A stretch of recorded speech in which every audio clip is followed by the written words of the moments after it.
All right, hello everyone, and welcome to the official opening press conference of the 7th session of the United Nations Environment Assembly, UNEA-7, taking place this week here at UNEP's headquarters. My name is Keisha Rukikairi.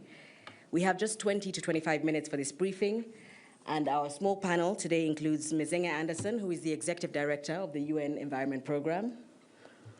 We also have His Excellency Abdullah bin Ali Al-Amri, President of UNEA-7, and President of the Environment Authority of Oman. Also on hand to answer some questions on the more practical aspects of UNEA-7, we have Ms. Radhika Ohalik, Director of Governance Affairs and Secretary of Governing Bodies for UNEP. I will now immediately offer the floor to the President of UNEA-7, Abdullah bin Al-Amri, to make brief remarks. Thank you, Excellency. Thank you very much. I would like to welcome all of you to the press conference of UNEA-7. And really this session we reached now became after a very long pathway to be here in front of you. Me and my team, either in the national level, the Sultanate of Oman, or the diplomatic level, the Embassy of the Sultanate of Oman to Nairobi, the representative to member to the UNEP, Her Excellency Nasr al-Hashemi. We've been side by side working with the Secretariat by the leadership of Ms. Andersen and very cooperative experts, among of them Radhika and her team, who been providing the technical support during all this journey.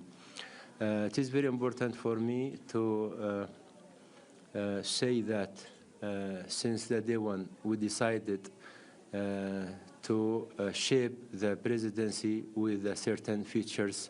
The number one is to not leave anybody behind, and to make sure that all members, mainly the member states, the youth, the women, stakeholders, everybody involved in the process of preparation for UNEA-7. And in preparation for the zero draft of the declaration, we didn't enter the step of preparation until we received the feedback from member states.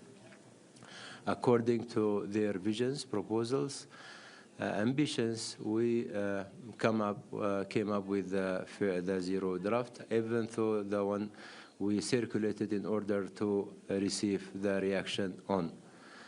Beside that, Her Excellency Nasr al-Hashemi led here the discussion sessions with the big number of them in different occasions, and by myself joined all geopolitical groups and forums and meetings from Nairobi here to Fiji to Lima in Peru to New York, joining the HLBF, and to had more than 75 bilateral meetings with member states.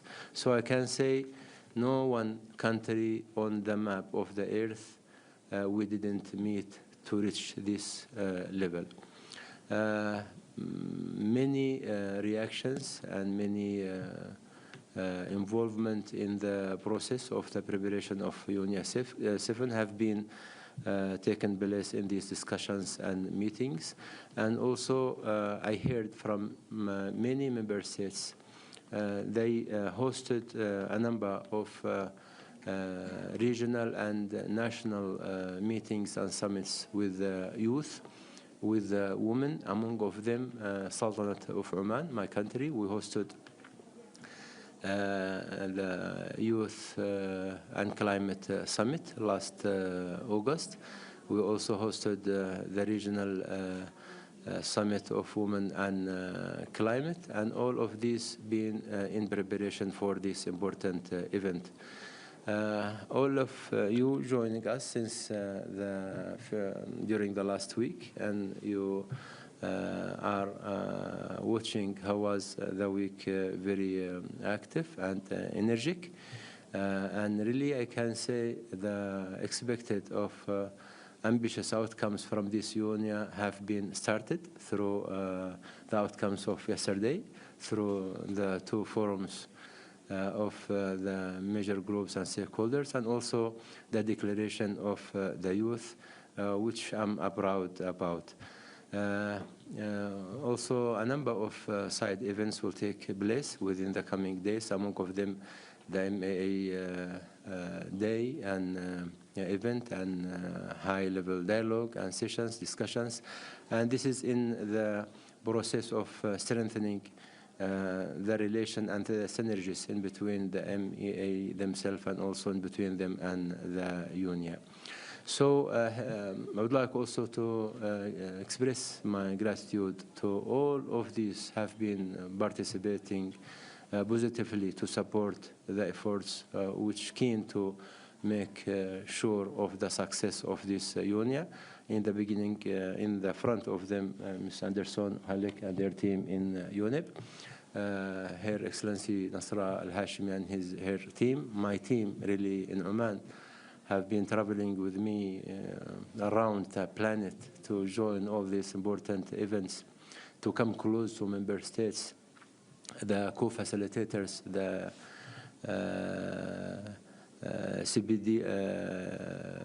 CBR, His Excellency, the co-facilitators, and also everybody joined us, came from long places on the national level of Kenya, the region, the world, to join this important event and to put his fingerprint on the full environmental scene. So to all of them, thank you, and these efforts will achieve very strong outcomes by keeping our efforts collective and by moving forward together. And again, I want to repeat the maxim used by His Excellency Sultan Hajif in the informal session when he said that there is an Swahili maxim in the meaning of that if you are going very fast, go alone. If you are going very far, go together. Thank you. Thank you very much, Excellency. Next, we'll hear from Ms. Andersen. Thank you. Thank you very much, and good afternoon to members of the press. I'll be very brief because we're keen to respond to your questions, but I want to thank you, President Amri, for your leadership throughout these 2 years and also for the heavy travel that you have undertaken with your team.